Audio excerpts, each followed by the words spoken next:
Okay, so those were the two easy methods.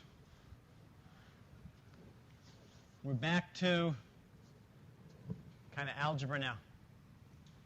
The reciprocal method fully acknowledges the cross allocation. The challenge to fully acknowledge that cross allocation is you have more than one variable in an equation, and so you have to do, if you remember this kind of substitution method from algebra. We'll see it together. It'll be fun. So we fully acknowledge the cross allocation here. That's the thing. And the reciprocal method gets exponentially more difficult the more support departments you have. It's hardly worth even thinking about doing it any other way but with a computer, with any more than two.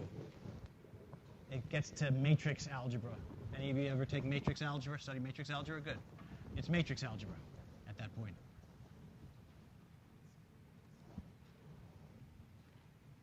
But you don't need to know matrix algebra in this class. So this is the full allocation percentages.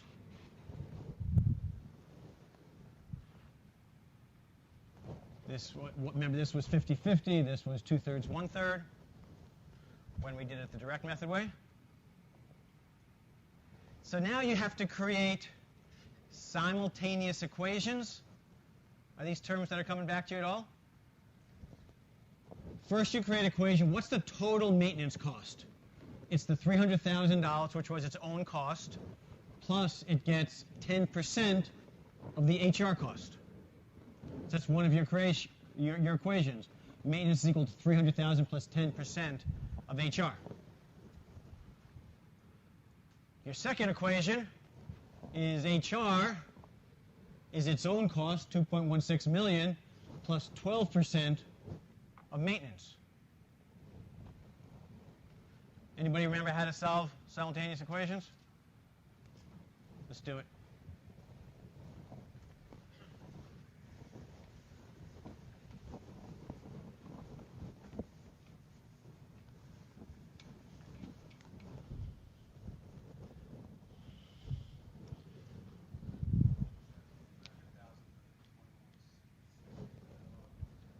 Yeah, these were given. These were given like we used the same numbers for the direct and the step-down method. Those were the actual costs incurred within the support. So M is equal to 300,000 plus 0.1 H. I'll just call it H. H is equal to 2,160,000 plus 0.12 M.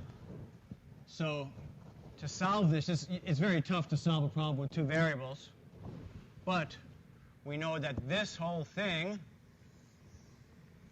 is equal to H. So you have M is equal to 300,000 plus 0.1 times 2,160,000 plus 0.12 M. Now this is solvable because you have one variable. And you can solve the problem. I won't go through that math.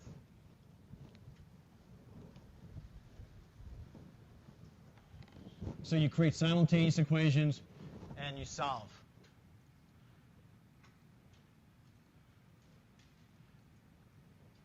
The net result is you get a new value for the maintenance costs and a new value for the HR costs.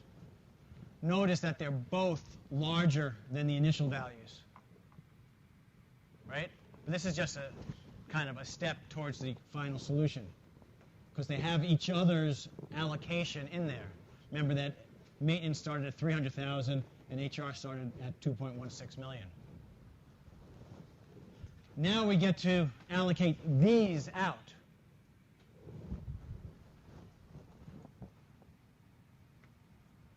When you allocate that out, you do it at the original rates.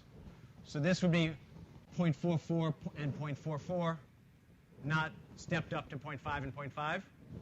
And this would be what was it? 0.6 and 0.3 and 0.1. So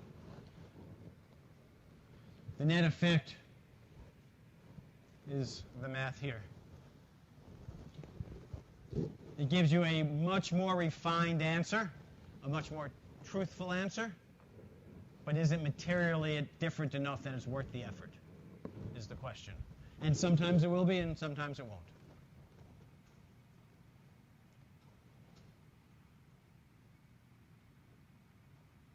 You guys want to do this, or you want to practice this? Your call. Who says yes? Who says no, but they accept the fact it's going to be on the next test? Okay, as long as you acknowledge that as a possibility. Do it on your own, if nothing else, at some point.